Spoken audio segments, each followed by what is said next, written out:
Sorry about that, babe. What's up, guys? It's Cody aka the Bear here, Bits and Glory, and we are back with another unboxing. This time we're going to be taking a look at Final Fantasy III on the SNES. This is the retail release that we got here in America of Final Fantasy VI. You guys probably already know the whole spiel behind that, so I'm not going to get into that. One thing you might notice regarding this unboxing compared to my other ones is the audio quality took a bit of a dip. And that's because I decided that I wanted to start doing this actually on the fly instead of doing a voiceover after the fact, because honestly, doing the voiceover after the fact can be quite difficult, especially if I don't give myself enough time to read things. So I apologize there. I don't have a great setup for this stuff. All of my microphones and wiring is all kind of connected to my computer desk, and I do this elsewhere in my basement. So without any further rambling, let's take a look here at everything we got. We're also going to take a look at the player's guide here at the end. Obviously, this is the main thing. And the reason why you're seeing this is because it was up on my wall in a frame. This obviously comes with the game. And since it was in a frame, I wanted to take it down and show you guys because there is a backside to it. It is mainly just a poster, but yeah. Actually, let's look at that first. How about that? So pretty cool here. I did not have this with my complete, I guess not completely complete package, but what I thought was a complete package. So I tracked this down on eBay about a year ago. Again, I got it mainly just because of the poster. I like framing a lot of the actual SNES posters that came with the game. So Final Fantasy III would be no exception for me. Pretty cool stuff here on the back side. It's pretty much just like a mail-away kind of catalog-y thing, but just cool. You know, obviously Final Fantasy 2 aka 4, got some Secret of Mana stuff here, official soundtracks. This stuff is really cool to me. I want that hat. Now it's probably a snapback. Snapbacks don't fit my big ass head, but like, I don't even wear watches, but how cool would it be to have this? I'm afraid to actually look at these things on eBay to see how much they are. It's probably pretty rare. I feel like items like this, especially RPG related, hard to come by and probably very pricey. Here's the baseball cap. It doesn't say anything about if it's a snapback, but I'm assuming it is because it says medium to large. So, but pretty cool. I would gladly pay the prices for these. You know what I mean? Even $69 would be quite a steal for a complete copy of Final Fantasy II these days. I already have one, but that's besides the point. And that's another thing too. This was back in the day, guys. So I don't know what the adjusted inflation would be for nowadays, but games were not cheap back then. And the prices definitely varied between like RPG. I remember like Street Fighter 2, I think, was in the 70s, but I digress. Look at these cool shirts. No wimps with Mog there on the front. Looks like an Esper cluster there, monsters. And then of course Secret of Mana. I'd love to get these shirts. The only issue is I sweat like a beast, so white t-shirts and me are not friends. But that's a look at the poster and advertisement there, so let's push that off to the side. And you guys came here for this, I'm sure. I got this off of a Craigslist deal back when I was in college from a great guy. He was just kind of looking to unload his old stuff that he didn't play anymore. A lot of his games ended up being complete in box, and he didn't even tell me. It's actually a funny quick digression here. When I got that stuff from him, he actually had other games that I already had, like Zelda and Zelda 2 and stuff like that. I didn't buy everything from him, and in retrospect, I should have. Because his prices were very fair, and who knows, it could have been complete. But yeah, at the time, I just wanted games that I didn't have in my collection. And at the time, I didn't have Final Fantasy III. And when this showed up, I was like, what? I was just completely caught off guard.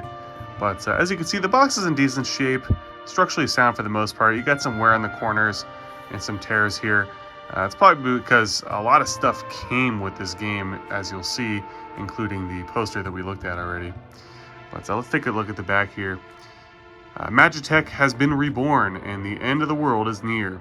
Ages ago, evil beings created powerful creatures called Espers and unleashed them against each other. The resulting battles left their world a smoldering rubble. Legend has it the Espers destroyed themselves and most of humanity. Magic disappeared forever. Centuries have passed and a rational world now exists with espers living only in myths until one frozen solid since the ancient wars is unearthed. Suddenly, there are reports of magical attacks on civilians. Imperial commandos launch raids using magic-powered Magitech weapons. Magic is obviously alive and the world is in danger again. Who or what is behind the rediscovery and redeployment of this legendary power? What chaotic plans exist that will wreak havoc on this orderly world? And yeah, kind of thin here for screenshots. That's what I think when you go to Emperor Gestal's, if I remember correctly. I just played this particular scene probably like a week ago and I could barely remember, but I think that's when you go to Gestal's. So that's before the World of Ruin. But yeah, let's take a look at what's on the inside. Oops, looks like I didn't secure that properly. So, still the original stuff here, falling apart a little bit, but when I can get these original, I guess, cartridge holders, I will keep them. Here you can see it comes in the plastic baggie still with the dust protector. My most recent playthrough of this that I did for the channel, I used my FX Pack Pro because I had a translation patch, the Ted Woolsey Uncensored Edition. So I did not play off of this. However, when I did my first ever full playthrough of this game about 10 years ago, I did play off of this, and the battery backup does still work if I remember correctly because I fired it up a couple years ago. Surprisingly, the batteries last a lot longer than you think. Most of the time they end up not being dead, I find. But yeah, pretty good shape. Battery still worked last I checked. Even if it dies, I could replace it, so it's not too big of a deal. But yeah, pretty cool. Still have the original game here, even if you can play things on FX Pack Pros and whatnot. So let's take a look at this stuff. I guess we'll look at the map first, and I'll get into this in a little bit. So, pretty cool, but also a bit of a spoiler, like if you just got the game back in the day and you didn't know anything about it, but pretty detailed and colorful map here of the World of Balance, which is the first half, I guess, I don't know, first half, 2/5 of the game, I guess. I don't know what you'd say. Anyway, yeah, pretty colorful and lists all the things over here, spots them out for you on the world map. When you're in the World of Balance, especially towards the beginning of the game, there isn't much deviation from the course. Obviously, before you get to the floating continents, you know, around the time that you're about to go to the floating continent, things open up a little bit more. But the World of Balance is definitely a little bit more streamlined and on a rail, so to speak, until, like I said, floating continent time, but pretty cool. And on the back here is what I would deem the spoiler. Kind of like, it's funny, it's World of Balance and World of Ruin, right? So even if you didn't play the game and you got this game back in the day, you look over here and you see most of the same areas are there. You're probably like, okay, so something catastrophic happens, which clearly, if you've played the game, you know. Once Kefka rustles the old statues, the World of Ruin exists, and definitely you're going to use this map for the World of Ruin a lot more because it's a lot more wide open. Once you get the, not the Blackjack, I can't remember the name of it right now, Daryl's ship, or not a ship, but a craft. You start flying around. You can do a lot of side quests and things in different orders, so it's pretty cool. And this is a very, very useful side of the map, I would say. Now let's look at this here. You might be wondering, where is the cover? Well, funny story.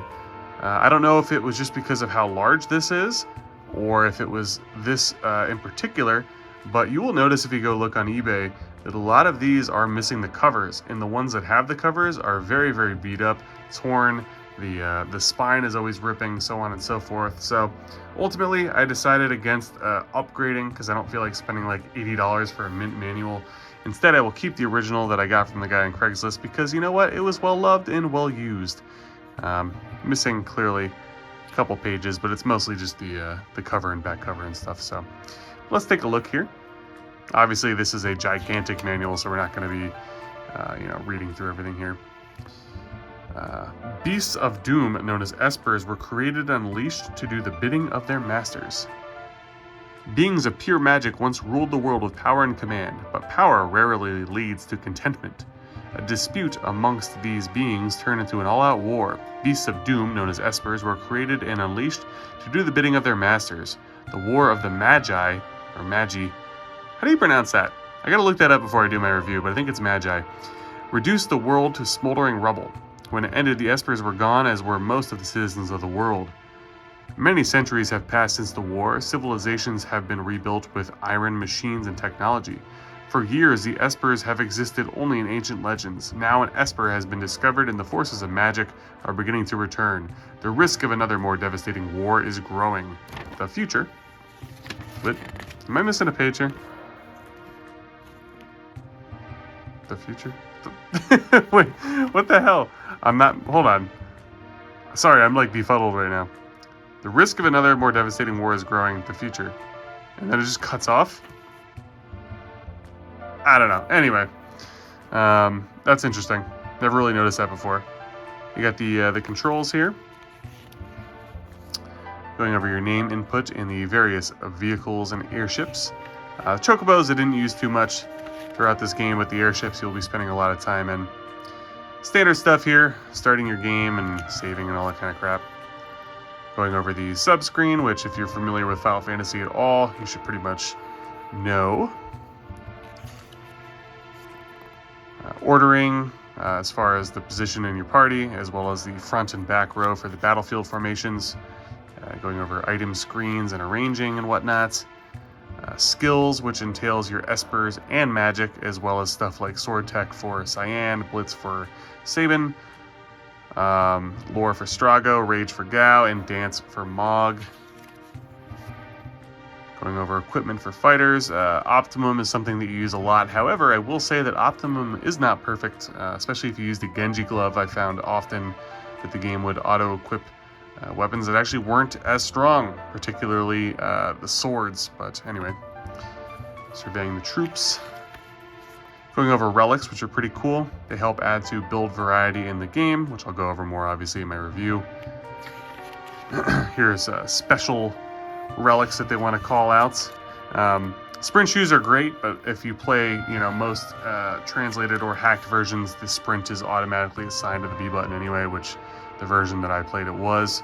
Definitely helps speed things up without wasting a relic spot. Going over the status screen and everything that entails, as well as the config screen for the battling.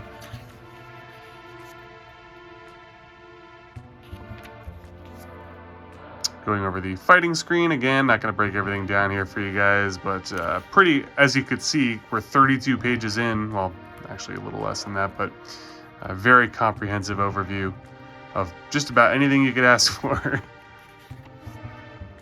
Going over the different changes in status. This is actually pretty interesting, especially if you're a newbie to the series. You might not know exactly what's going on here as far as in battle and out of battle on the screen. Very helpful. Going over different things inside of the villages.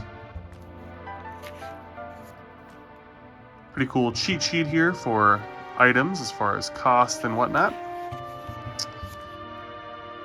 Actually, I should have probably used this a little bit more. I used the strategy guide throughout my playthrough, but it's pretty cool to have a quick relic guide, because a lot of the relics, I'll be honest with you, I can't remember what they do off the top of my head. This was only the second time that I beat the game. When I was a kid, I played it a lot, but I never beat it. And then I beat it about 10 years ago, like I mentioned, and then most recently for my channel. So I do not remember everything about this game. I am not an expert, but I do love it. Going over the Espers here, which are the summons in this game, that also, as you can see, provide different magic spells. That's kind of like the gimmick. You equip like Zone Seek, for example, and then you learn Rasp at a ×20 rate, Osmos at 15, and Shell at 5. So I did a lot of magic grinding throughout my playthrough, because you got to give everybody Ultima, you know what I'm saying? But going over the various magics here. More magics, pretty cool artwork there. Little Ifrit action. Talking about building parties as well as the special events. There's a lot of those in this game. Multi-party battles. There's one, Narsh Caves. Opera House is very iconic, as well as the dinner party with Emperor Gestalt. Following the star, where you have to mimic the way a star goes through the maze. And here you can see pretty cool character guide featuring the original artwork there for Terra. There you have Locke. Mog, my boy. When I was a kid, man, I loved Mog. Breaking down all of his dances that you can get and the different effects that the dances could do. Edgar, who honestly, I just find Edgar to be OP. To me, he's the best character because getting like these tools, especially like auto crossbow and drill, he's just so like versatile, and it's so hard for me to get rid of him out of my party because of that. The Figaro brothers here, Sabin and Edgar, are just beastly. Seems like every time I play, I always end up using them, like in my main parties. Now, Cyan is actually one of my favorite characters in the game, to be honest with you. He's not great, though, but ultimately, like, Final Fantasy 3/6 isn't that hard of a game. So, as long as you just kind of, like, do a little bit of grinding for Ultima, anybody could be, like, worthwhile. I feel like on my next playthrough, I gotta use Cyan. I love his story. His music is amazing. Overall, great character. Here's Gao, who could be pretty OP, with a stray cat and a couple of relic combinations, but doesn't really do it for me. Shadow is probably my favorite character in the game. Growing up, I always thought he was super interesting. Finding him, you know, when his theme song appears, like in inns and stuff, Interceptor, that whole thing. I love the throw ability. He's just super cool character. I love that he leaves when he chooses to do so. Celis is definitely a character that I've grown to enjoy more over the years. She usually ends up being my magic tank. Setzer, I love Setzer's gimmicks, but I don't know. I usually end up like not liking him that much. I don't really know where people stand as far as like tier lists and power rankings go, but I'm not a huge fan of Setzer. Skipping pages here. Speaking of not a huge fan, Strago and Realm, I typically just don't really use them. Strago can be pretty good though. Probably Realm too, but I don't know, I just never really use them that much, so like the sketch ability and whatnot. And then, you know, typical here, kind of going over, beginning the story, a little bit of a walkthrough.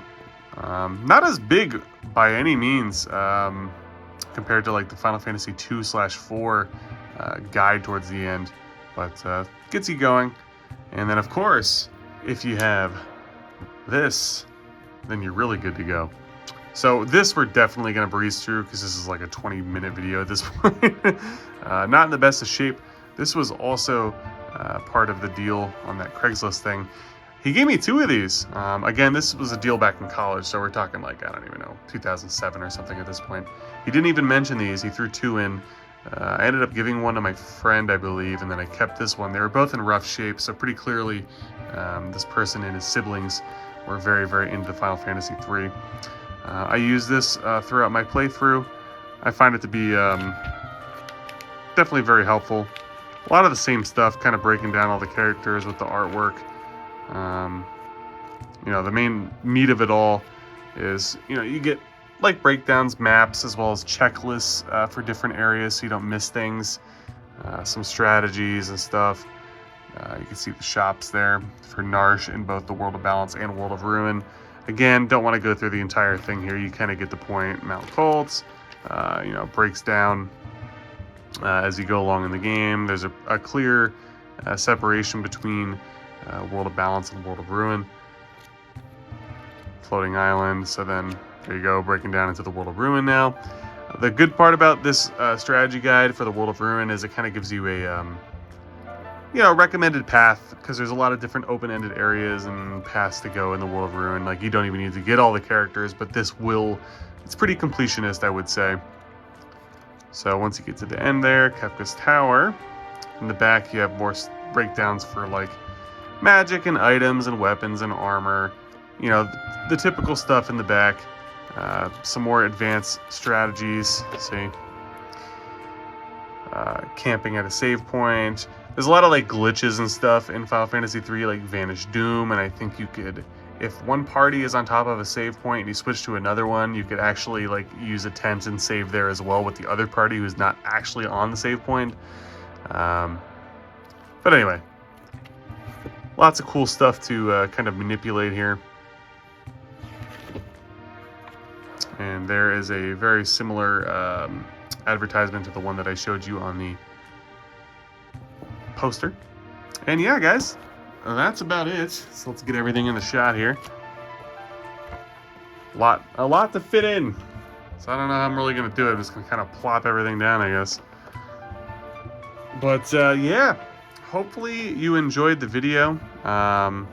Again, apologies for the kind of low-level audio quality, but you know, with these unboxings taking close to 20 minutes, this one's over 20 minutes, it's a little bit difficult for me to do the voiceover after the fact. But if you're a fan of Final Fantasy III and you enjoyed this video, please make sure to like, comment, and subscribe if you haven't already.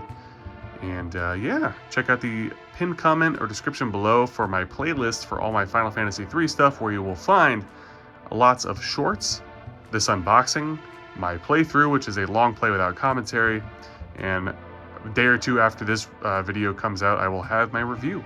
Hopefully you enjoy all that, and stay tuned for more, guys. Take care.